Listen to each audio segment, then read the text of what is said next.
we introduced the topic about patience and devotional service. Мы познакомили вас с темой, которая называется «Терпение в преданном служении».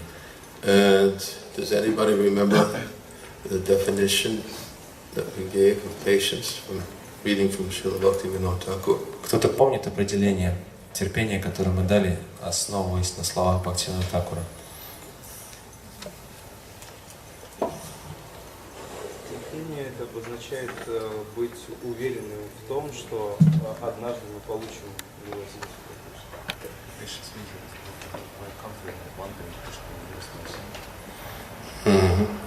Yes.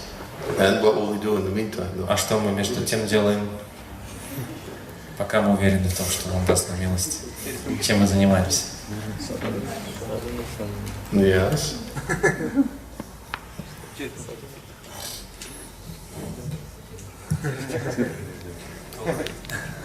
Yes, we'll speak about that. Tolerate. Мы поговорим сегодня о том, что значит терпеть между делом. He said patience means that whether today, 100 years from now, or some future birth, I will someday get Krishna's mercy. Да, мы говорили о том, что терпение означает, что либо сегодня, либо через 100 лет, либо в каком-то из последующих рождений я обрету милость Кришны. But meanwhile, I will never leave the service to his lotus feet. Но между тем я никогда не оставлю служение его лотосным стопам. That's the meanwhile. Вот это то, чем мы занимаемся между тем.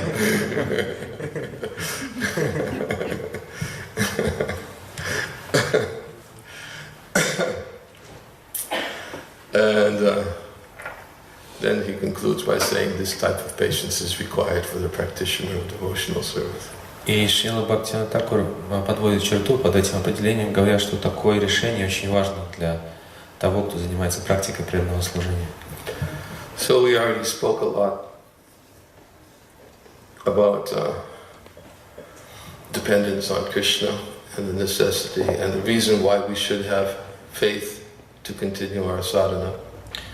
Мы уже говорили о том, что нам необходимо полагаться на Кришну, развивать это чувство зависимости от Него, и мы должны продолжать с терпением заниматься нашей садханой.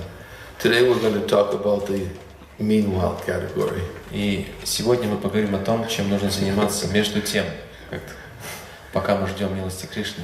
Meanwhile, what do we do until we're actually there at the lotus feet of Krishna? Чем мы должны заниматься, пока мы не достигли этого полного прибежища лотосных стоп Кришны? And another definition that Bhaktivinoda Thakur gave, and we read later yesterday. Еще одно определение, которое Шрила Бхактивинода Thakura дает, и которое мы уже вчера прочитали. As we said that by the quality of daya, or patience, a practitioner controls first himself and then the whole world. Мы говорили о том, что благодаря этому качеству терпения или дхарьи, тот, кто занимается практикой преданного служения, вначале развивает самоконтроль, затем может контролировать весь мир. And we spoke a little bit about self-control. Мы немного поговорили о том, что такое самоконтроль. And why it's important. И почему он так важен.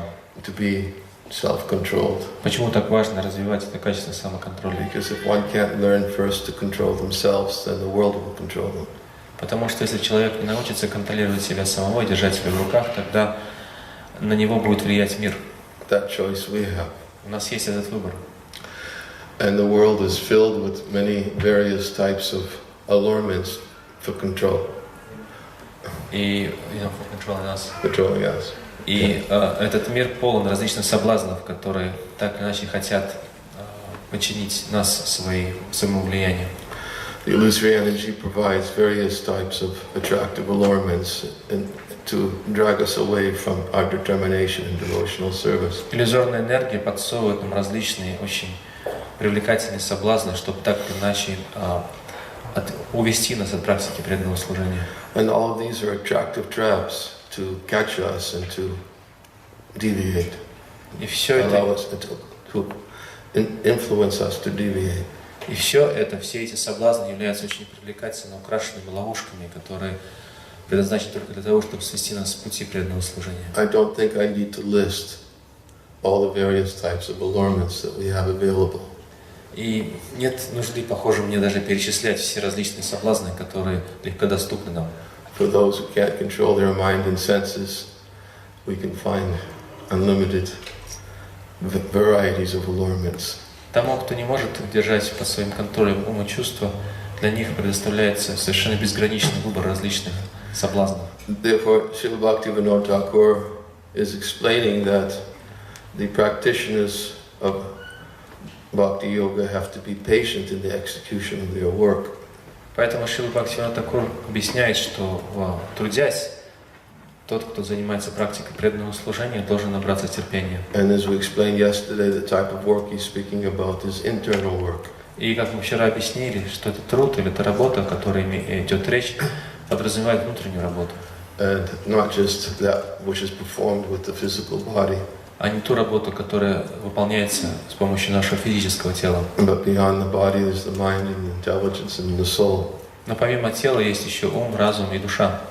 And by the soul's determination to practice sadhana and perform his internal work, he depends on Krishna, but at the same time, he learns various ways of how he can control the urge to speak, the mind's demands, and the actions of anger.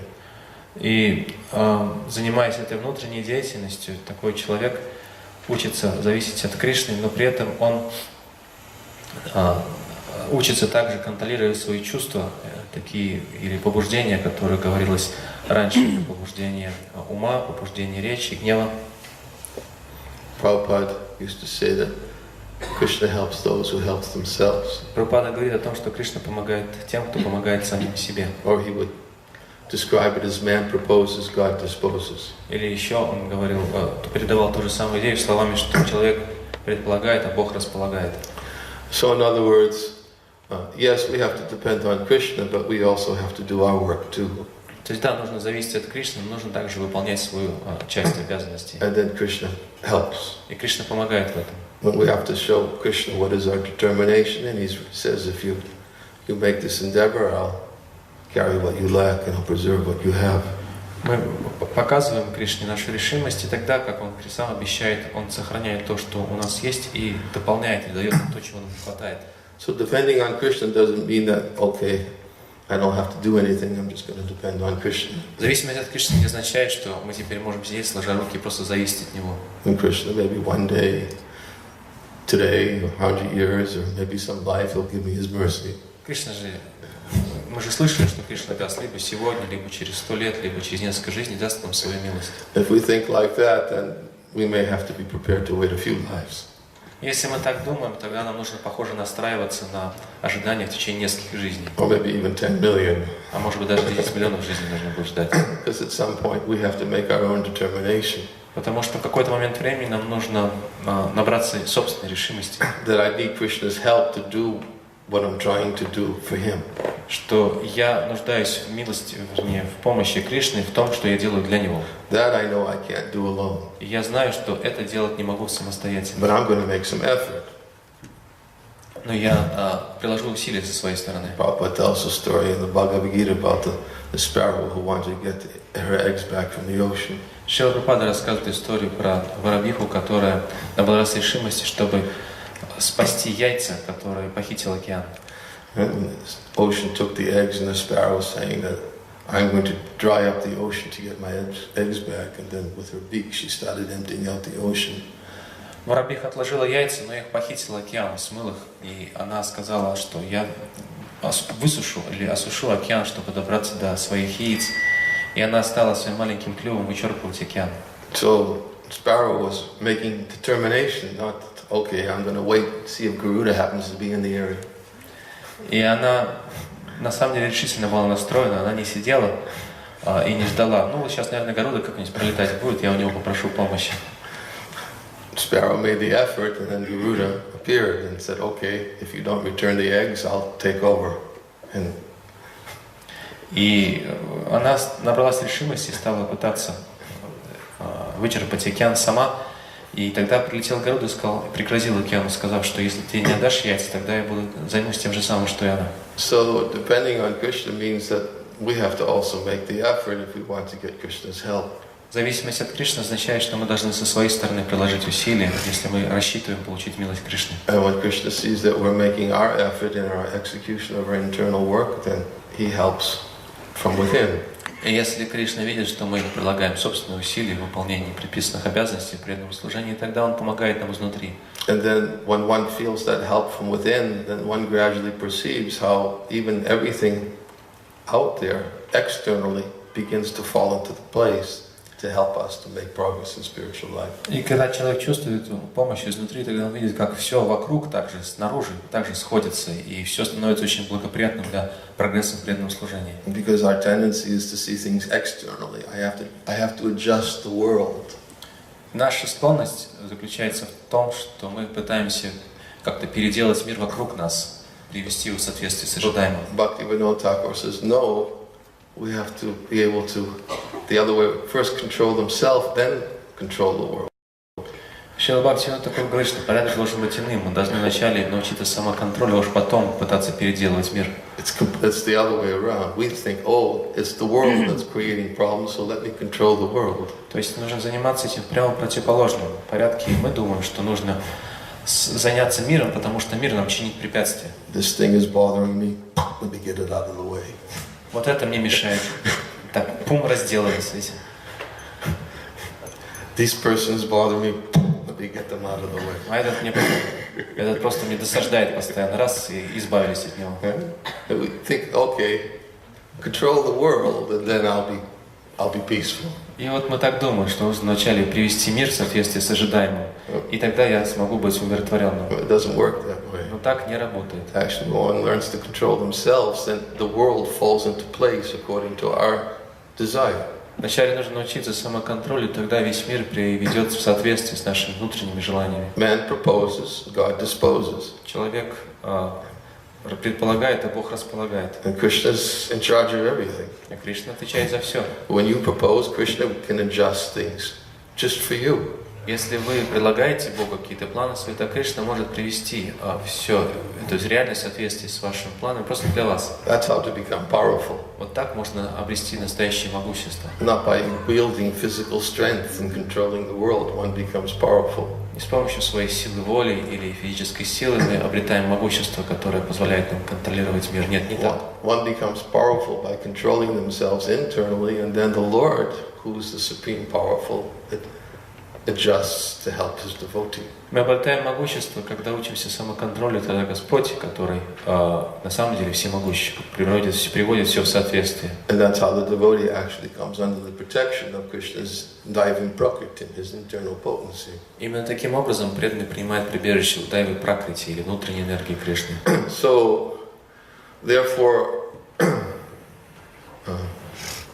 we have to make a determined effort to control the urge to speak, the demands of the mind, and the actions of anger. Поэтому мы должны приложить со своей стороны усилия, наполненные решимости в том, чтобы держать под контролем побуждение ума, побуждение речи и гнева. And the urges of the tongue, the bellies, and the genital. И побуждение языка, желудка и гениталий. But Krishna, as we said yesterday, Krishna will help us when we make determined effort to do it for His pleasure. Но как мы сказали вчера, если мы прилагаем усилия с решимостью, чтобы доставить удовольствие Ему, Кришна помогает. Because Krishna's pleasure that's the fruit that the devotee wants from his devotional service. Именно доставить удовольствие Кришне является тем результатом преданного служения, обрести который стремится преданный. As we read yesterday, the karmi, he wants fruitive gain. That's his result. He wants by his fruitive activities. Как мы сказали вчера, карми стремится обрести определенное наслаждение от результатов своей деятельности. Это его мотив. The jnani, by his impersonal speculation, he wants liberation. That's the fruit he wants from his sadhana. Гьяни от своей садханы стремится обрести определенный результат. Также это безличное освобождение. And the devotee, he also wants some fruit. И преданный также стремится к результату. What was it? Какому? Krishna's pleasure. Доставить удовольствие Кришне. Somehow, someday, that Krishna will be pleased by my devotion. Что однажды, один прекрасный день, Кришна будет удовлетворен моим служением Ему. So it's not just controlling the mind that's pleasing to Krishna. Поэтому Кришне сам по себе контроль ума еще не доставляет удовольствия. Many people try to control their minds. Многие люди пытаются управлять своим умом, Because they want peace. потому что они хотят обрести умиротворение. But just to become peaceful is not the goal of controlled mind. Однако умиротворение еще не цель контроля ума. It's selfish. Это корыстная цель. Krishna bhakti nishkama atayeva shanta bhukti mukti siddhikami sakaliya shanta. The devotee of Lord Krishna, he is desireless, and therefore he can be peaceful. Преданный Кришны свободен от желаний, и поэтому может быть по-настоящему умиротворенным. Those who are bhuktis, desiring enjoyment, muktis, desiring liberation, siddhis, wanting mystic yoga perfections. Но эти три категории людей, бхукти, которые стремятся к личному наслаждению, мукти, к освобождению, и сиддhi, люди, стремящиеся к развитию мистических сил, They are kami. They're still filled with lusty desires. их в этом стихе называют ками, что означает, что они полны похотливых желаний. And sakaliya shanta. Therefore, they cannot be peaceful. Поэтому сакаля шанта означает, что они не могут рассчитывать на умиротворение. Because the motivation behind their activities is, I want the result. Потому что ими, в их деятельности движет желание обрести какой-то личный корыстный результат. I want liberation. Они хотят освобождения. That means I don't want to suffer anymore. Это означает, что я больше не хочу страдать. I want liberation and just get. I see this material world as suffering, but that's still selfish desire. Я хочу освобождения, потому что в материальном мире все страдают, но это освобождение является корыстным желанием. Therefore, just to control the mind to be peaceful is a selfish desire. Поэтому даже стремление контролировать свой ум, чтобы обрести умиротворение, уже является корыстным желанием. Everybody wants peace. Все хотят умиротворения. And Krishna says in the Bhagavad-Gita, he says that those who are not connected to the Supreme can have neither a controlled mind nor steady intelligence without any possibility of there being peace. For one whose mind is not connected to the Supreme, he can have either its controlled mind nor steady intelligence without which there's any possibility of peace. В этом стихе Бхагавад-Гиты Кришна говорит, что человек, который не обрел этой связи со Всевышним, не может рассчитывать ни на покорный ему или послушный ему ум, ни на устойчивый разум, а без них невозможно рассчитывать на умиротворение. How can there be any happiness without peace? А как можно ожидать счастья, если нет умиротворения? So Krishna says the way to have controlled mind and steady intelligence is to connect to the Supreme. Кришна говорит, что единственный способ, с помощью которого можно обрести такой послушный, дисциплинированный ум и устойчивый разум, это установить связь со Всевышним. It's not that one first controls the mind and then connects to the Supreme. Не то, что мы вначале учимся контролировать свой ум, а потом устанавливаем связь со Всевышним. Нет, не так. Although Krishna does say in the Bhagavad-Gita, for one who conquers the mind, super soul is reached and he attains tranquility. Хотя Кришна говорит, что человек, который победил свой ум, уже достиг параматмы или сферы души и обретает умиротворение. For such a man, heat and cold, happiness, distress, honor and dishonor, they're all the same. И для такого человека жара и холод, счастье, несчастье, почет или позор, и все является равным. But Arjuna said, wait a minute, that's to control the mind and the senses is like trying to control the wind. Но Арджуна отвечает на это, что попытки контролировать ум, они примерно настолько же перспективны, как и попытки сдержать ветер голыми руками. In other words, when we try to, our process of simply trying to control the mind without Krishna consciousness, it's impossible. Поэтому рассчитывать, научиться контролю ума без сознания Кришны — это просто абсолютно бесперспективное занятие. But when the devotee makes an effort to control his mind by placing it on Krishna's lotus feet, at Krishna's lotus feet, by hearing his transcendental narrations, hearing the holy name, hearing his pastimes. Но когда преданный пытается контролировать свой ум, просто помещая его в лотосных стоп Кришны, слушая святые имена Кришны, повествование его трансцендентных деяниях и прочее описание, then the sadhaka gets the added benefit of Krishna's help. Тогда садака получает благо в виде помощи Кришны. So that's real mind control. And it's because it's pleasing to Krishna И вот это настоящий способ, правильный способ контролировать свой ум, потому что он доставляет наслаждение Кришне. One gets connected to the Supreme. И таким образом он утверждает или устанавливает эту связь со Всевышним. You can't connect to the Supreme unless the Supreme accepts you and connects with you. Мы не можем установить свою связь со Всевышним, пока на эту связь не соглашается Всевышний и не со своей стороны устанавливает связь с вами. As much as you try to connect, unless he accepts you, there's no connection. Как бы вы ни пытались с ним связаться, если он не принимает эту связь, тогда вы не сможете в одностороннем порядке установить. And that's why Prabhupada explains one can travel the speed of the mind for millions and millions of years and still never connect to Krishna. Поэтому Шрила Прабхупада объясняет, что можно путешествовать со скоростью ума миллионы лет и так и не обрести эту связь с Кришной. In the pastime of Mother Jasoda, when she's binding Krishna with rope, Prabhupada explains the mystic yogis, they try for millions of years to bind the Lord by their mystic yogic process, but they can never connect. Шрила Прабхупада в своем комментарии на эту историю про мать Яшоду, которая пыталась связать Кришну веревкой, объясняет, что йоги пытаются в течение миллионов лет обрести эту связь с Кришной, связать его, но они не могут этого сделать. But Mother Jasoda, she connects. Но мать Яшода сразу связывает, устанавливает эту связь с ним. Not only does she connect, but she binds him. Она не только устанавливает связь, она вообще связывает Кришну with her love. Своей любовью. So Krishna is bound by the love of his devotee. Поэтому Кришна связан любовью своих преданных. And then the connection is solid. Тогда эта связь становится очень прочной. Then Krishna not only is one connected, but then Krishna says, "I will never let you go." И она не только становится очень прочной, но Кришна говорит, я вообще тебя не отпущу. That's a good connection. Это хорошая связь, правда? Krishna says, "I'll never let you go." Well, that's a pretty darn good connection. Я тебя никогда не отпущу, если подумать над тем, что Кришна говорит, что это очень прочная связь, не может быть прочней. But if we simply try to connect simply by our own efforts alone, we'll never make the connection. Но если мы пытаемся связаться с Кришной просто нашими собственными усилиями, тогда эта связь никогда не возникнет. So the added ingredient for all of our endeavors is to do it for Krishna. Поэтому мы должны ко всем нашим усилиям добавить один важный компонент. Мы должны делать это для Кришны. All that you do, all that you eat, all that you offer and give away, as well as all austerities that you perform, Krishna says, "Do it for me." Все то, что делаешь, все, что ешь, предлагаешь или даешь, любые аскезы, через которые ты проходишь, Кришна говорит, делай для меня. That's the added ingredient that enables the devotee to achieve the results of his sadhana. Вот именно этот компонент нужно добавить, чтобы своей деятельности, чтобы мы или садхаки смогли в конце концов обрести результат, к которому мы стремимся. So he has to make some effort, and then Krishna helps. Мы должны со своей стороны сделать это усилие, и Кришна помогает. So now Bhaktivinoda Thakur is going to explain what type of efforts have to be made to accomplish control of these 6 pushings.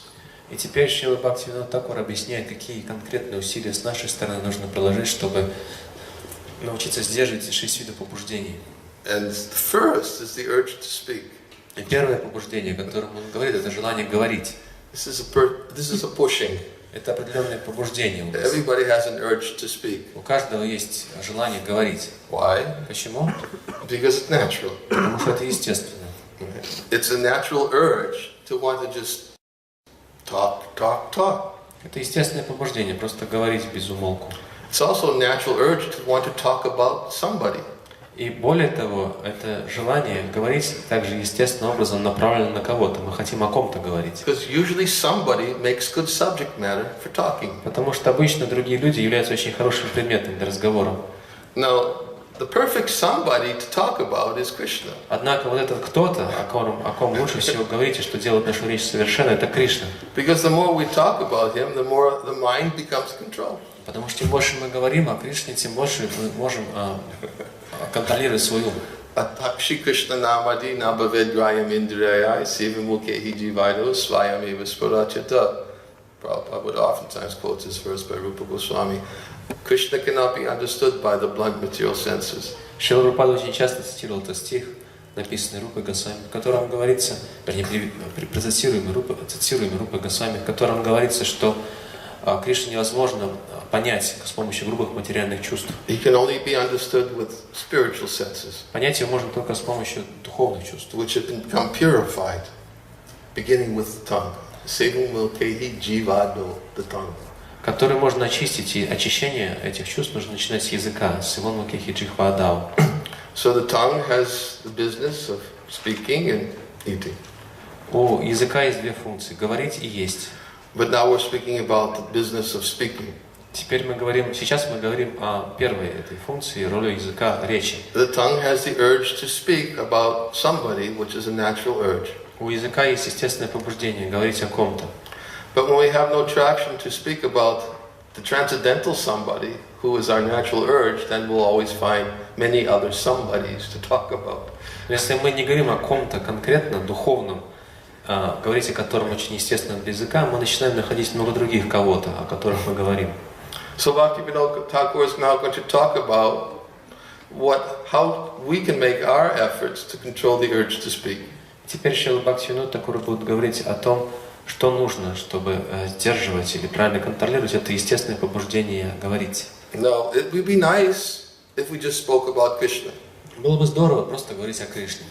It would really make things very easy for us, and we would become immediately very happy. Все бы значительно облегчилось для нас тогда, и мы бы естественным образом стали счастливыми. And we quoted that verse yesterday, Smartavya Satatam Vishnu, that for one who always remembers Krishna, he doesn't have to worry about forgetting Krishna. И мы вчера уже процитировали стих Смартавья Сататам Вишну, в котором и объяснили, что если мы просто постоянно помнили о Кришне, тогда не было бы необходимости запрещать нам не думать о нем. Similarly, for one who always speaks about Krishna, he doesn't have to worry about speaking about something that's not connected to Krishna. И точно так же человек, который постоянно говорит о Кришне, не должен беспокоиться о том, чтобы случайно заговорить о чем-то не связанном с ним.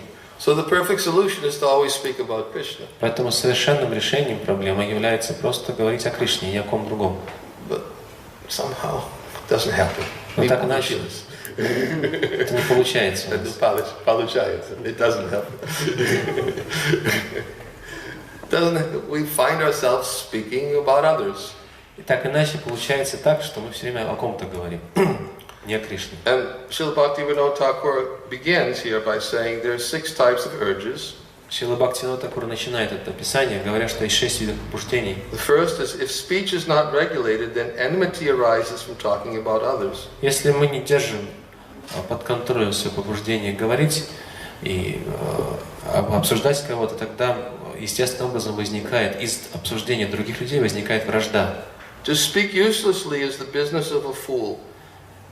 Пустые беседы — это занятие глупца, говорит он. But out of a desire to unnecessarily engage in speech, the materialists always waste time and face so many distresses. Материалисты из-за того, что отдаются этому желанию говорить о других, просто тратят очень много времени и навлекают на себя очень много разных беспокойств. So, waste time. Here's two significant results Здесь описываются два of важных speaking uselessly. результата глупых разговоров. Time is wasted. Бесполезных разговоров. Во-первых, время мы тратим впустую. And one has to suffer the consequences by experiencing distress. И во-вторых, мы также испытываем очень много страданий, навлекая на себя множество беспокойств. Why? Because he says that if speech is not regulated, then enmity arises from talking about others. Потому что Бхактивинода Тхакур говорит, если речь не держать под контролем, тогда возникает вражда с другими людьми. If we analyze this, it's really, and Bhaktivinoda Thakur analyzes it actually. Шрила Бхактивинода Тхакур очень подробно анализирует это. He analyzes how the consequences and the motivations that a person has when he speaks about others unnecessarily. Шрила Бхактивинода Тхакур анализирует последствия и также мотивы человека, который без нужды обсуждает других. So, I'll read it. Я прочитаю, что он говорит. And he says that talking without reason about other people is extremely adverse to devotional service. Он говорит, что говорить о других без нужды является в высшей степени большой помехой или в высшей степени неблагоприятным для преданного служения. Many people talk about others to establish their own reputation. Многие люди говорят о других после того, чтобы прославиться самим. Being envious, some people are accustomed to discuss others' character. И поскольку люди пронизаны завистью, такие люди стараются обсуждать или перемывать характер и поведение других людей. The minds of those who are busy in such topics can never be fixed on the lotus feet of Krishna. И умы таких людей, которые постоянно заняты обсуждением подобных тем, никогда не могут сосредоточиться на лотосных стопах Кришны. So, if anybody wants to fix their mind on the lotus feet of Krishna, here Bhaktivinoda Thakur says, never.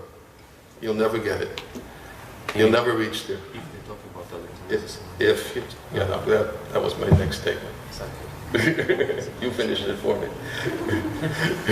И Шрила Бхактивинода Тхакур говорит, что если кто-то из вас хочет сосредоточить свой ум на лотосных стопах Кришны, этого никогда не случится, если вы будете без нужды говорить о других людях. And that is if they talk about others unnecessarily. Если вы будете говорить о других без нужды. So, okay, you can't always talk about Krishna. Конечно, мы не можем постоянно говорить о We Кришне. accept it, especially a person who has to associate with many worldly people. Мы согласны с You этим. can't talk about Krishna all the time. Согласны с этим, особенно тем из нас, которые вынуждены приходится общаться с обычными людьми, мирскими людьми, то говорить с ними о Кришне невозможно постоянно. But you can still control the urge to speak, but not speaking unnecessarily about others. Однако мы можем, тем не менее, контролировать побуждение речи, если мы не будем позволять себе без нужды обсуждать других людей. Now, what's necessary and what's not Но necessary? здесь нужно пояснить, что такое без нужды. Что значит, когда есть нужда о других говорить, и когда этой нужды нет. It's a logical question to ask, isn't it? Логичный вопрос, который в этой связи может возникнуть. Especially for those who are spontaneously inclined to speak about others, they want to know, okay, when can I do it? Особенно тем из нас, у которых есть эта спонтанная привязанность говорить о других, возникает такой вопрос: ну хорошо, когда это оправдано? Because if I can't do it, then I can't live. Потому что если это вообще не могу делать, то я и жить не смогу. You mean I can't ever talk about others again? То есть что, мне вообще никогда теперь отныне нельзя запрещается говорить о других? How will I live? What will life be like? А зачем жить тогда? И во что превратится моя жизнь без этого? And usually, when people get together, the first thing they start doing is like, did you hear what he did? И, естественно, когда такие люди собираются вместе, то сразу, как только они начинают говорить, то темы звучат следующим образом. Слышал или слышала, что вот он или она сделали? Did you see what she did? Слышали, что она сделала? Видели, что она сделала? I don't believe it. Я не могу Do you believe поверить. it? Ты вообще веришь? I can't believe it. Можешь поверить в то, что она сделала? Я не могу поверить. Но это сделала.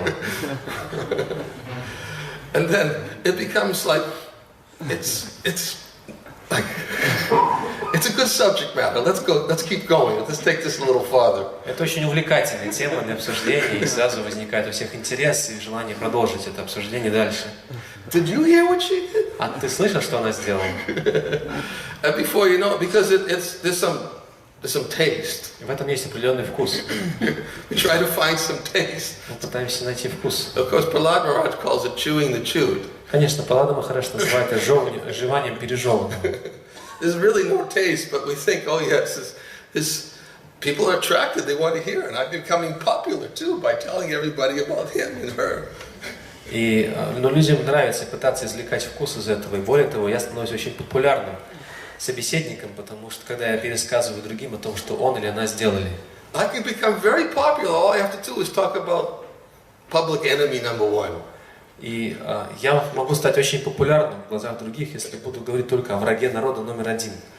And especially when I have things, wonderful things that other people haven't heard before.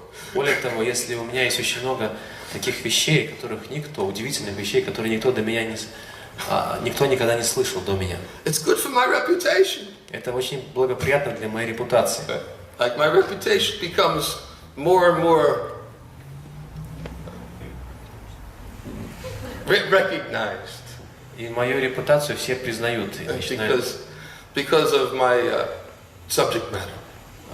Признают мою репутацию и разносят ее, потому что из-за тем, на которые я говорю с ними. But actually, of course, a devotee is not interested in reputation of this nature. Однако, разумеется, преданные не питают интереса к репутации такого рода. When a devotee actually wants to develop the proper type of reputation, then he gains it by the proper behavior.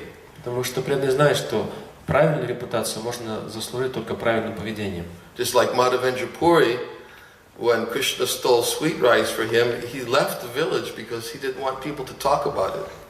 Когда, например, Мадхавендра Пури узнал, что Кришна украл для него горшочек со сладким рисом, то он убежал из этой деревни, потому что не хотел, чтобы люди об этом узнали. He was thinking, if people hear that the Supreme Lord stole sweet rice from me, everybody's going to talk about me, and I don't want that kind of a reputation. I don't want fame. Он понял, что если люди узнают о том, что Верховный Господь сам лично украл для него горшочек со сладким рисом, то они будут говорить об этом постоянно, и он не хотел такого рода репутации, он не хотел прославиться в их глазах. So because he had natural quality of a Vaishnava, humility, not interested in reputation and fame, he left. Он отличался этим естественным для вайшнава качеством смирения и отсутствия какой-либо склонности прославиться, он убежал из этой деревни. But as explained in Chaitanya Charitamrita, that wherever there's the perfect behavior of Vaishnava, then his good reputation will naturally follow him wherever he goes. Однако в Чайтанья Чаритамрите говорится, что поскольку вайшнава отличается безупречным поведением, то его репутация следует за ним по пятам, куда бы он ни направлялся. Because if Krishna wants him to be recognized, then he can't help it. It's nothing you can do about it. Если Кришна хочет прославить своего преданного, то с этим уже поделать ничего нельзя. So to get a reputation this way, the devotee has to accept it. Поэтому that reputation. It comes this way. И преданный должен просто принять такую репутацию, которая приходит естественным образом, вот таким. But he doesn't want it, but Krishna wants it. Преданный сам к ней не стремится, он не хочет этой репутации, но Кришна хочет. So he has to accept it. Поэтому ему приходится принимать такую репутацию. But when we try to get our own reputation through mundane manipulation, однако, если мы хотим как-то завоевать репутацию с помощью мирских ухищрений, by speaking unnecessarily about others, например, без нужды обсуждая других людей, then Srila Bhaktivinoda Thakur says, a mind of those who discusses topics in this way will never be able to be fixed on Krishna's lotus feet. Тогда Бхактивиданта Тхакур предупреждает нас, что умы людей, которые постоянно поглощены вот такими обсуждениями, никогда не смогут сосредоточиться на лотосных стопах Кришны. Says many people talk about others to establish their own reputation. Он говорит, многие обсуждают других, чтобы просто утвердить свою собственную репутацию. Being envious, some people are accustomed to discuss others' character. И поскольку люди полны зависти, они очень привязаны к обсуждению других людей, их характера и поведения. And therefore, the mind of those who are busy in such topics can never be fixed on Krishna's lotus feet. И поэтому мы таких людей, которые занимаются обсуждением подобных тем, никогда не смогут сосредоточиться на лотосных стопах Кришны. Talking about others should be rejected in all respects. И поэтому такие пересуды о других людях нужно оставить раз и навсегда, во всех отношениях. No, it doesn't end there. Здесь все это не заканчивается еще. Because if we just stop talking, of course we can easily talk about others and glorify others. Разумеется, можно говорить о других, прославляя их. Это легко. But for some reason that's not so tasty. Но почему-то не так вкусно. It's more difficult to do. То есть гораздо сложнее говорить о других, прославляя их. We think it's more tasty to bring out the bad qualities in others. Нам почему-то гораздо вкуснее, обсуждая других, обсуждать или пересказывать их плохие качества или недостатки. And for those who have a lower taste, they'll think this way. И люди, которые отличаются таким низшим вкусом, будут думать следующим образом. Although Krishna says, ceasing such engagements by experiencing a higher taste, he'll become fixed in consciousness. Однако Кришна говорит, что человек, который развил высший вкус и испытал его на собственном опыте, тогда он становится утвержденным в сознании. So even though he says that talking about others should be rejected in all respects, и Шрила Бхактивиданта Тхакур говорит, что нужно перестать говорить о других во всех отношениях. then he says, but in the practice of devotional service, there are many favorable topics that are faultless, even though they are about others. Однако в практике преданного служения есть много замечательных тем, в которых нет никакого изъяна, несмотря на то, что эти темы для обсуждения связаны с другими. So now we have a chance to speak about И вот others. теперь у нас появляется шанс поговорить о других. There are ways to speak about others that are faultless and will not produce the undesirable result. Есть такой способ говорить о других, который не имеет никакого изъяна, и более того, он приведет к очень хорошим результатам. He says, in order to completely renounce talking about others, one needs to live in the forest. Чтобы полностью избежать разговоров о других, нужно в лесу жить, говорит Бхактивиданта Такур. So, therefore, there must be some favorable way to speak about others. Поэтому должны существовать какие-то определенные благоприятные способы говорить о других. He says something here, and then I'll explain it. Он говорит здесь кое-что, я сейчас прочитаю и затем объясню. Because some of you may wonder why is he saying this. Потому что кто-то из вас может задаться вопросом, почему Бхактивиданта Такур вообще это говорит. He says there's two types of practicing devotees or sadhakas. Он говорит, что есть два типа преданных, занимающихся практикой преданного служения или садак. And they are the householders and the renunciates. Это домохозяева и те, кто живут в отречении. Because the renunciates have no business whatsoever with sense enjoyment, they can give up talking about others in all respects. Поскольку те, кто живут в отречении, вообще никак не связаны с чувственным наслаждением, поэтому они могут порвать с разговорами о других полностью. So, in other words, for those who are actually renounced from all social designations and social obligations, there's no need to talk about others. Поэтому такие люди, которые перестали отождествлять себя каким-либо образом с обществом, и у них уже нет никаких обязанностей перед обществом, вот такие люди могут прекратить говорить о других. Because in the Vedic culture, the renounced sannyasi was actually described as a socially dead person. Потому что описывается, что в ведическом обществе санньяси, или человек, живущий в отречении, он фактически с социальной точки зрения мертв. He actually renounced all social interaction. С общественной точки зрения он мертв, потому что он порвал со всеми связями с этим обществом, и с личными взаимоотношениями в нем. Because he was completely withdrawn from all social interaction, what need was there for him to speak about others? И поскольку он отстранил себя от всех различных видов взаимоотношений в обществе, какой смысл, в чем нужда говорить о других для него? His only business was to speak about Krishna. Обязанностью такого человека было просто говорить о Кришне. But to hear about Krishna. Или слушать о Кришне. But as we know, sannyasis also, especially in Lord Chaitanya's line, sannyasis had to also be involved in activities of social activities. Однако, как мы знаем, в линии преемственности Шри Чайтаньи Махапрабху саньяси также вступали в определенные социальные взаимоотношения. For preaching. Ради проповеди. So, therefore, he'll go on to explain when the renunciants can speak about others. И затем Бхактивиданта Такур объясняет, когда таким людям, живущим в отречении, позволительно говорить о других. But meanwhile, the householders.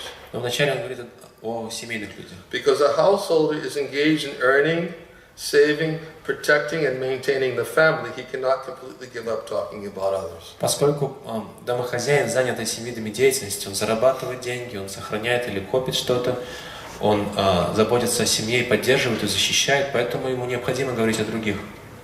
It is best for him to live in a Krishna conscious family. Для такого домохозяина лучше жить в семье, сознающей Кришну. When all one's material activities are related with Krishna, then even his unavoidable talk about others becomes sinless.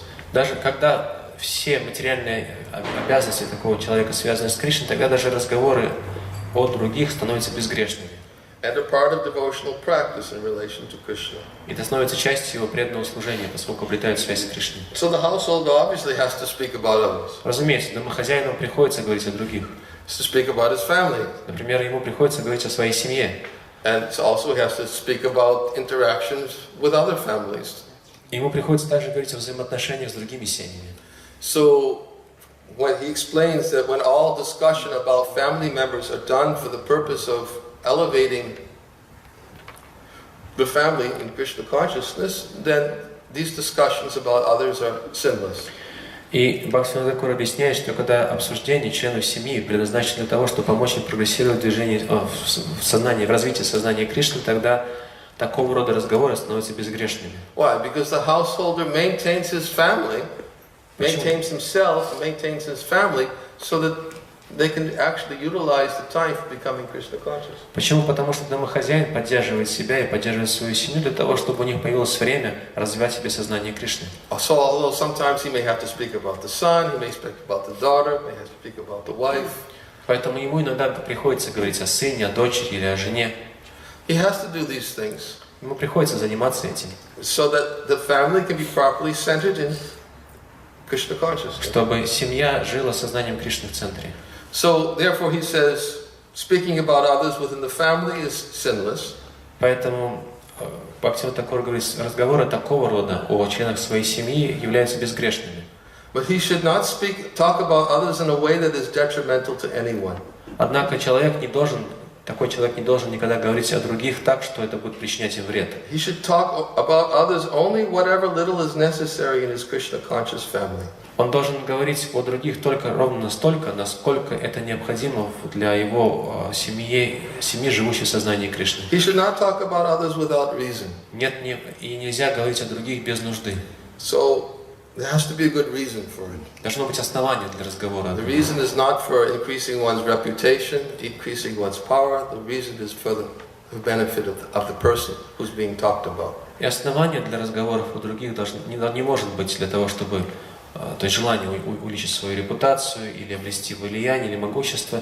Нет, единственным основанием для разговоров о других должно быть стремление помочь ему в сознании Кришны. And that's within the family. Это все ограничено рамками семьи.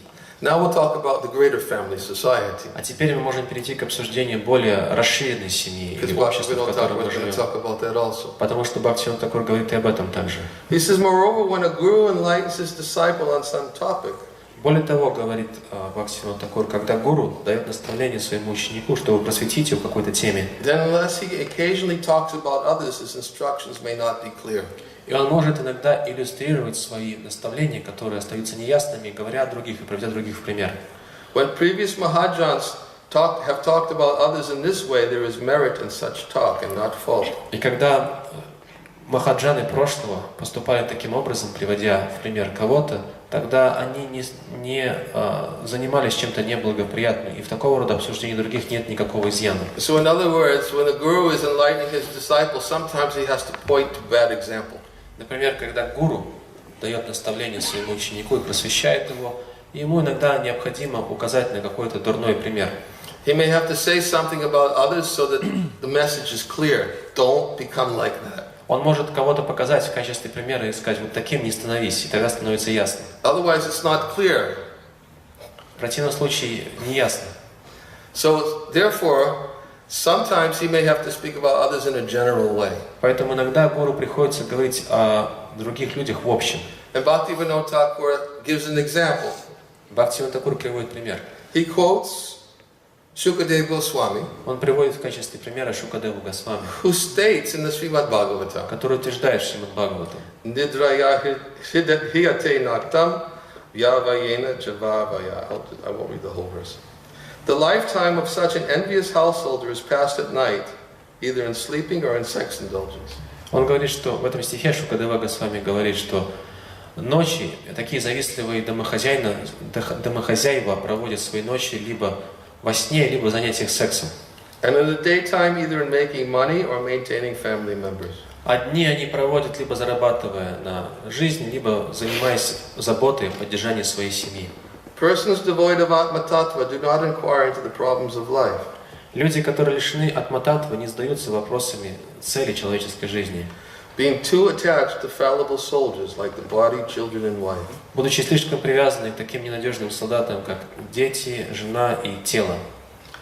Although sufficiently experienced, they still do not see their inevitable destruction. Хотя у них уже очень много негативного опыта в жизни, они тем не менее не видят своей неизбежной кончины. So that's Shukadeva Goswami. He's talking about envious householders. Это Шукадева Госвами, и он этими словами описывает завистливых домохозяев. Didn't mention anybody in particular. Прошу прощения, материалистичных домохозяев, он никого не называет по именам. But he explains that this is what envious householders do. Но он говорит, что вот этим занимаются завистливые домохозяева. They're absorbed in making money and having sex. Они занимаются зарабатыванием денег, сексом. And they're devoid of Atma Tattva. Они лишены атма-таттвы. And because they're too attached, they never inquire about the real problems of life. И поскольку они слишком привязаны, то никогда не задаются вопросами о подлинных проблемах жизни. So someone may say, "Oh, why did you do that?" Why did you speak about others? Кто-то может спросить, а почему вот он говорит о других? But he spoke about others to make his instructions clear. Но Шукадева Госвами говорит о других для того, чтобы прояснить свои наставления. And therefore sometimes when enlightening others, one has to point out bad examples to make everything clear. Поэтому иногда такие примеры, такие наставления должны подкрепляться негативными примерами, чтобы эти наставления стали ясными. And then Bhaktivinoda Thakur says, although Shukadeva Swami talks about the materialist in order to instruct his disciple, Бхактивиданта Тхакур говорит, что хотя Шукадева Госвами говорит здесь, наставляя своего ученика, говорит о материалистах, he's not considered a prajalpi. но тогда такого Шукадева Госвами за это праджалпи нельзя назвать. Therefore, such activity should be considered beneficial. Поэтому такого рода деятельность следует считать благоприятной. Another example. Еще один пример. Lord Chaitanya had to say something to others about Chota Haridas Господь Чайтанья кое-что сказал другим о Чхота Харидасе, in order to teach. чтобы научить их. And therefore, he even, not only did he say something, but he had to say something about somebody. Он не только что-то сказал, но он сказал что-то о ком-то конкретно. Although he didn't mention his name. Хотя он не назвал его по имени. Bhaktivinoda Thakur uses this example. И Бхактивиданта Тхакур использует этот пример. Again, Снова. for instructing those who are dependent upon others' instructions. Чтобы помочь, давая наставления тем людям, которые зависят от таких наставлений. Not those who are trying to do it for their own reputation. А не тем, которые пытаются discussing others. Not those who are discussing about others in order for their own reputation. Не для тех людей, которые обсуждают других ради собственной славы. It's a person in a spiritual position and has dependence and has to instruct others for their benefit. Это человек, который занимает положение духовного лидера, и есть люди, которые зависят от его наставлений, поэтому ради блага их он говорит такие вещи. Because they are dependent upon those instructions. Поскольку эти люди зависят от его наставлений. So everyone say, okay, well, I'll just take the spiritual position and I'll just make everybody dependent on me for hearing bad things.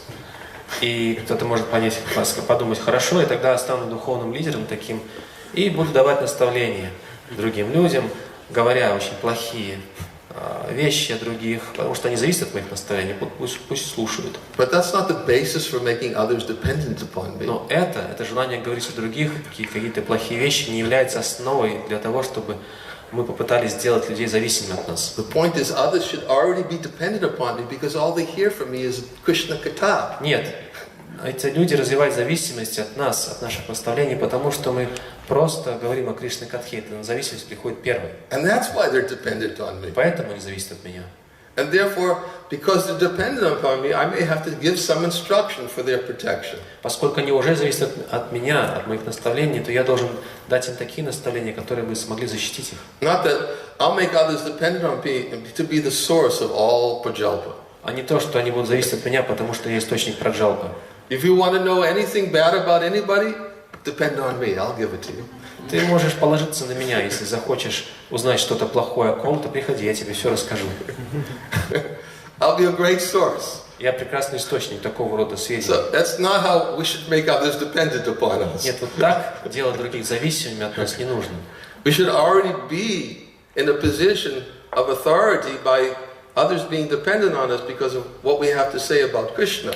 Мы должны уже занимать это положение духовного руководителя и духовного лидера, когда люди приходят к нам и слушают нас, потому что мы говорим только о Кришне, и они развивают зависимость от наших наставлений о Кришне. Then occasionally, on some rare circumstance, we may have to say something to protect our dependence. И тогда очень редко в каких-то исключительных ситуациях мы можем сказать что-то о ком-то для того, чтобы помочь тем, кто развил такую зависимость от наших наставлений. And that's what Lord Chaitanya is going to do here when he's speaking to his dependents. Именно это и собирается сейчас сделать Господь Чайтанья, когда Он обращается со следующими словами к тем, кто зависит от Него. So Bhaktivinoda Thakur says, in order to instruct his own disciples, Sri Chaitanya Mahaprabhu spoke about pseudo-renunciates in the following words. Для того, чтобы помочь своим собственным последователям и дать им наставление, Господь Чайтанья произносит следующие слова, описывая положение такого псевдоотреченного человека. He was giving instructions to his dependents and also to renunciates for all time. Он давал наставления не только своим непосредственным ученикам и последователям, но также всем другим людям, которые будут в будущем жить в отреченном укладе. And therefore he says, I cannot tolerate seeing the face of a person who has accepted the renounced order of life. И Господь Чайтанья говорит, я не могу вынести вида человека, который принял отреченный уклад, But who still talks intimately with a woman. но при этом наедине общается с женщинами.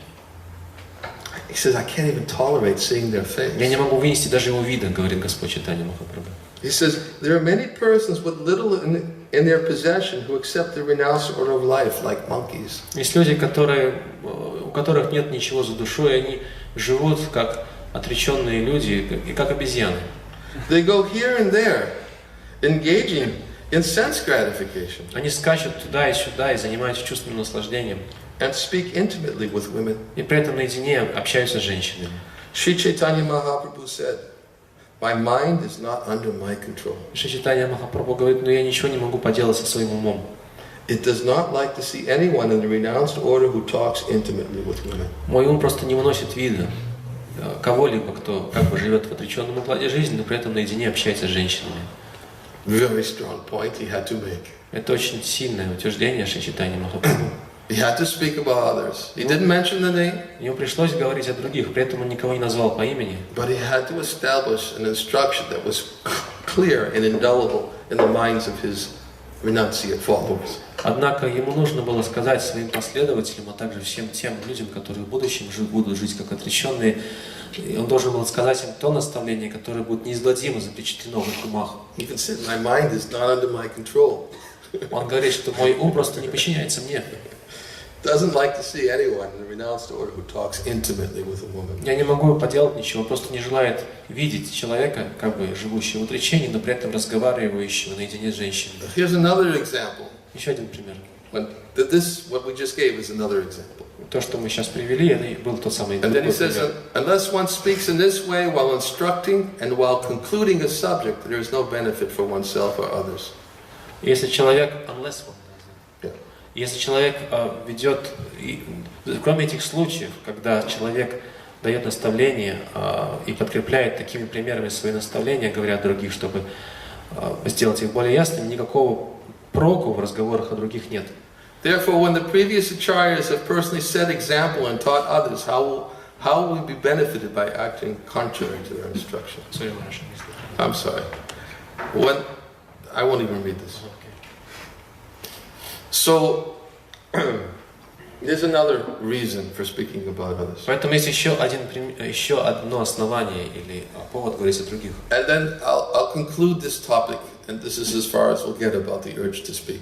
И я сейчас подведу черту под этим обсуждением, и это все, что мы скажем на этот раз о том, как контролировать побуждение речи. I realize it's Tuesday morning, a lot of you have to go on to your next destination. Потому что я понял, что сейчас же сегодня вторник и утро, и многим из вас нужно отправиться в следующий пункт назначения после лекции. So, then he says another point. И затем он говорит очень важную вещь. That if one discusses in this way the improper behavior current in a religious sect or amongst the general public, then such talk is not adverse to devotional service. И затем Бхактивиданты Свами Прабхупады говорит, если человек таким образом обсуждает какие-то недостатки, присутствующие в определенной религиозной организации или в поведении обычных людей, тогда нет никакого изъяна в такого рода беседах. Even if one sometimes talks about a particular person, there's no fault. Даже если человек говорит при этом о ком-то конкретном, никакого греха в этом нет. Then he quotes Maitreya Rishi, who spoke about Venu Maharaj. Затем он приводит слова Майтрея Риши, который говорил о Махараджи Вену. He specifically named him and spoke about him. Майтрея назвал Вену по имени и затем о нем поговорил. For good reason. И у него были хорошие основания для этого. Because Venu Maharaj couldn't accept the good advice of the sages. Вену Махарадж не прислушивался к здравым советам мудрецов. And he was condemned. И поэтому его прокляли. Because of his sinful life. Из-за его греховной жизни. So he says that Maitreya Rishi needed to speak about others in this way. И Бхактивиданты Свами говорит, что Майтрея Риши нужно было говорить о других вот таким образом. But he concludes this topic by making a very important point. Но Бхактивиданты Свами завершает эту тему, говоря очень важные слова. He said that those who talk about others while influenced by devotional impediments, те люди, которые говорят о других, на самом деле столкнутся с трудностями и препятствиями на пути преданного служения. like envy, Прошу прощения, люди, которые говорят о других под влиянием препятствий или неблагоприятных чувств на пути преданного служения, таких как зависть, hatred, ненависть, pride, гордость or distinction. или желание выделиться из общей массы. They are offenders at the feet of Bhakti Devi. Такие люди являются оскорбителями лотосных стоп Бхактиведанты. In other words, all of these things have to be absent for us to speak about somebody. Другими словами, если уж мы собираемся о ком-то говорить, вот этих чувств в своем сердце иметь нельзя. If there's any trace of envy, Если в нашем сердце есть хоть след зависти, pride, или гордости, hatred, или ненависти, or the desire for distinction, или желание как-то выделиться, then we shouldn't speak. мы не должны говорить. In fact, just the other day, I think we were giving a class in Moscow, the verse, we were reading from a verse about Daksha. Недавно в Москве мы читали лекцию по стиху, который описывал Дакшу. And the verse was explaining how Daksha was envious of Lord Shiva. И в этом стихе описывалось, что Дакша питал зависть Господу Шиве. It's a long story, Очень долгая история, and I certainly can't go into that. и мы не сможем даже начать обсуждать ее. But the point is that Daksha, Prabhupada explained in the commentary that Daksha was already envious even before of Lord Shiva, even before he entered the assembly. Но Прабхупада объясняет в комментарии, что Дакша питал зависть Господу Шиве даже до того, как он появился на арене жертвоприношения. And then, when he entered the assembly, everybody got up to receive him with proper respect, but Lord Shiva didn't get up. Но когда Дакша появился на арене жертвоприношения, все очень почтительно поднялись со своих мест, чтобы приветствовать его, все, кроме Господа Шивы. So Daksha became very angry and he had to speak to the general assembly. И Дакша, охваченный гневом, обратился со следующими словами ко всем собравшимся. And the first thing Daksha said to the general assembly, И он произнес следующие слова. Самое первое, что он произнес, когда он обращался ко всем присутствующим, I have to say something about him, but I'm not speaking out of envy. он сказал: я вот сейчас вам кое-что скажу о нем, но я при этом не движим завистью совсем. It's the first thing that came out of his mouth. Первое, что он сказал, это то, что я не питаю никакой зависти к нему. Prabhupada sometimes he tells the story about the thief Прабхупада иногда рассказывает историю про вора. who's stealing in the house and somebody outside says, "Who's in there?" Вор ворует в доме, и кто-то снаружи кричит: кто там? And the thief says, "There's nobody in here stealing." И вор отвечает: никто здесь не ворует. So it's the same thing. Daksha was doing the same thing. I'm not speaking out of envy. И Дакша говорит то же самое. Я не движим завистью в своих речах. Although he was, and Prabhupada explained in the commentary, the first thing that an envious person thinks is that I'm not envious. И Прабхупада в своем комментарии объясняет, что самое первое, что приходит на ум завистливого человека, то, что я завистью никак не движим. It's the first thing he thinks. I'm not envious. Он думает, первое, что он думает, что я не являюсь завистником. Why? Почему? Nobody in here stealing. Ну, никто же не ворует здесь. So Daksha did the same thing, and because of his envy, there were severe consequences. И Дакша сделал то же самое, но его зависть, в конце концов, привела к очень тяжелым последствиям. And then Lord Shiva later he explains the nature of this envy. И затем Господь Шива позднее объясняет природу этой зависти. He says that although the 6 qualities of education, austerity, wealth, beauty, youth, Что все эти богатства, все эти достояния человека, такие как образование, его аскетизм, богатство, сила и молодость, and heritage, и его наследственность, are for the highly elevated. Although these 6 qualities are for the highly elevated, one who is proud of possessing these things becomes blind. они возвышают человека, но человек, который очень гордится тем, что владеет какими-то этими достояниями, он просто слепнет. And cannot see the good qualities and great personalities. Он слепнет и поэтому не может признать хорошие качества в великих душах. Lord Shiva said this about Daksha to Sati. Господь Шива сказал об этом Сати, описывая Дакшу. Because he was warning Sati, don't go to the sacrifice. If you go, you'll see they have great disrespect for me. Он предупреждал Сати, не отступай туда, не нужно ходить на это жертвоприношение, потому что если туда придешь, то увидишь, как непочтительно не относятся ко мне. Of course, the consequences is that Sati still went to the sacrifice, and she saw her father disrespecting Lord Shiva, and she decided to give up her body. Сати, тем не менее, пошла, несмотря на предупреждение Господа Шивы, пошла на это жертвоприношение и, увидев это непочтительное отношение к своему супругу со стороны ее отца, просто оставила тело. Because she didn't want any connection with Daksha on a bodily relationship. He was her father. Потому что он был ее отцом, Дакши, и она не хотела иметь ничего общего, никаких уз с таким человеком. So Lord Shiva explains that this is what happens, that one becomes blind, they can't see it. Господь Шива и объясняет это. Он говорит, что такой человек становится слеп. And Prabhupada said the symptom of an envious person is he can't see that he's envious. И Прабхупада говорит, что признаком такого завистливого человека является то, что он не может разглядеть себе эту зависть. He explains that right in the commentary. Прямо в комментарии объясняет это. So we have to be careful. Поэтому мы должны быть очень осмотрительны. Very, very careful. Очень If осмотрительны. we think that we're free from envy, hatred, pride, and distinction, then we can speak about others. Если мы полностью свободны от зависти, от ненависти к другим, от гордости или желания как-то прославиться или выделиться, тогда мы можем говорить о других.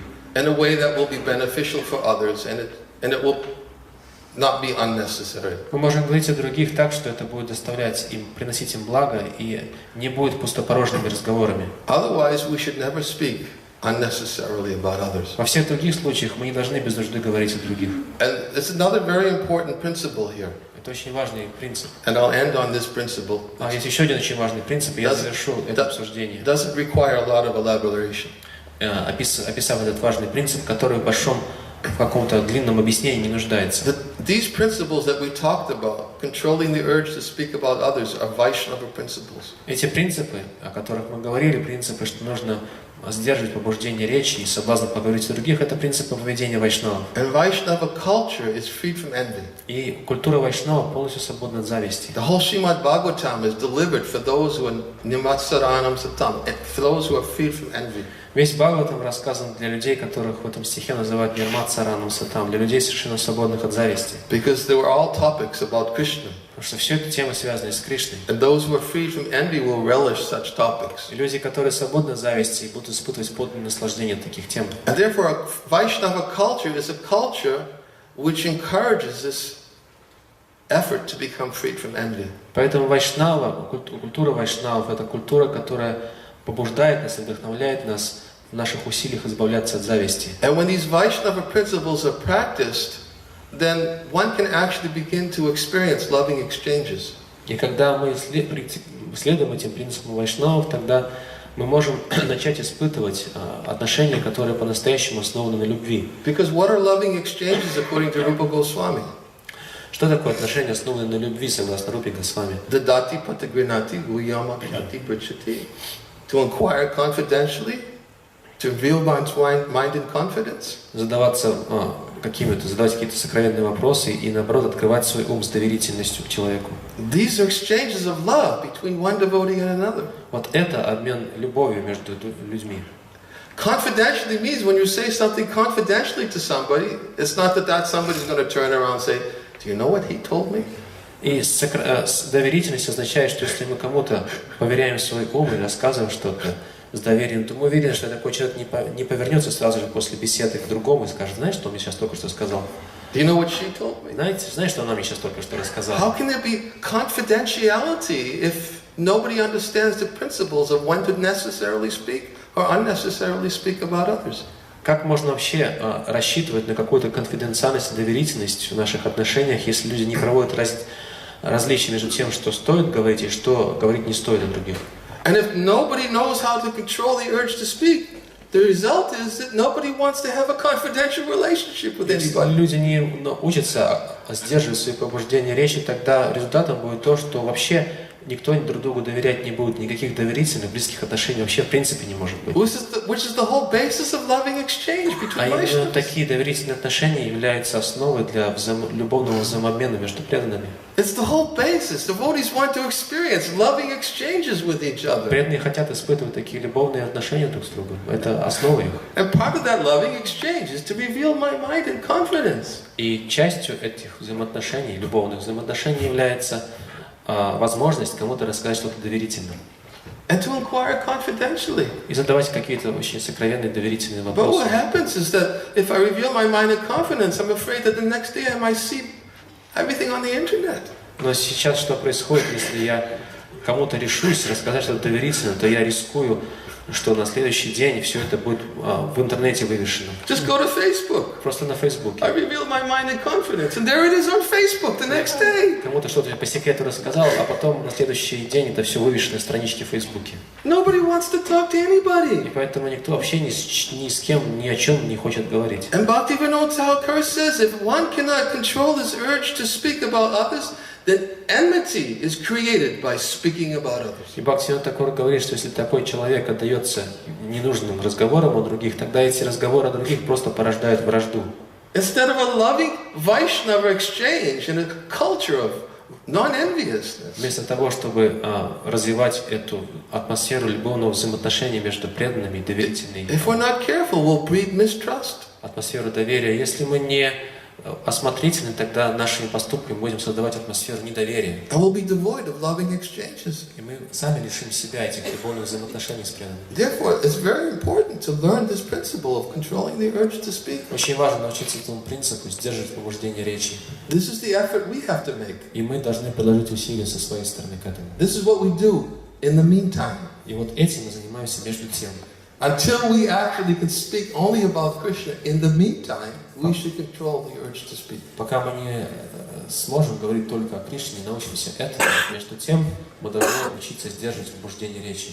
Krishna will help us, И Кришна поможет нам это. and we'll begin to experience the higher taste. И мы начнем испытывать высший вкус. And then we'll become more inclined to speak more and more about Krishna. И тогда у нас появится все больше и больше склонности говорить о Кришне. So this is how we can be patient Вот так мы можем научиться терпению. while learning how to control the urge to speak. Между тем, учась обуздывать побуждение речи. We make our efforts, Krishna helps us. Мы предлагаем свои усилия, Кришна помогает нам. Krishna says, okay, if you can't always talk about me, then at least make the effort to control the urge to speak. Кришна говорит, хорошо, ты еще не можешь говорить обо мне постоянно, но по крайней мере прилагай усилия к тому, чтобы сдерживать побуждение речи. And if you have to speak about others, only speak that which is necessary. Если ты уж говоришь о других, говори только то, что абсолютно необходимо. If you have to hear about others, only hear that which is necessary. Если ты уж слушаешь о других, слушай только то, что абсолютно необходимо для тебя. If somebody comes to you and says, do you know what he said? И кто-то приходит к вам и говорит, слышал, что тот сказал? Then the first thing you can say is, do I need to hear it? То первое, что вы можете сказать в ответ, это, а вообще я должен об этом знать? Will it benefit me? Даст мне это какое-то благо? Will it benefit the person? Принесет ли это благо тому, о ком идет речь? Will you benefit? И тебе самому принесет это благо? Do I need to hear it? Должен ли это слушать? Think before you speak. Подумай, прежде чем говорить что-то Do I другое. really need to hear it? Нужно ли мне это? You can help, you can contribute. Так что вы можете помочь. And in this way, we'll feel some progress. И таким образом мы сможем ощутимо прогрессировать. Krishna will help. Кришна поможет. And then we'll find ourselves actually, well, when we're running out of topics to speak about, then we may actually decide to start talking more about Krishna. И когда у нас уже будут все темы для обсуждения исчерпаны, может быть, мы и перейдем на темы, связанные с Кришной. And then, very wonderful. It becomes very relishable. И тогда это становится очень приятным. And then confidential relationships actually begin to grow and they become very relishable. И тогда начинают расти эти сокровенные взаимоотношения с другими, и они приносят огромное наслаждение нам Every также. Vaishnava has to have confidential У relationships. каждого преданного, у каждого вайшнава должны быть сокровенные отношения. It's impossible to survive without confidential Без relationships. таких отношений просто невозможно выжить. These practices will help. И эти методы, эти принципы помогут. Okay. Sorry. I'll end here. Здесь я закончу. Thank you, Hare Krishna.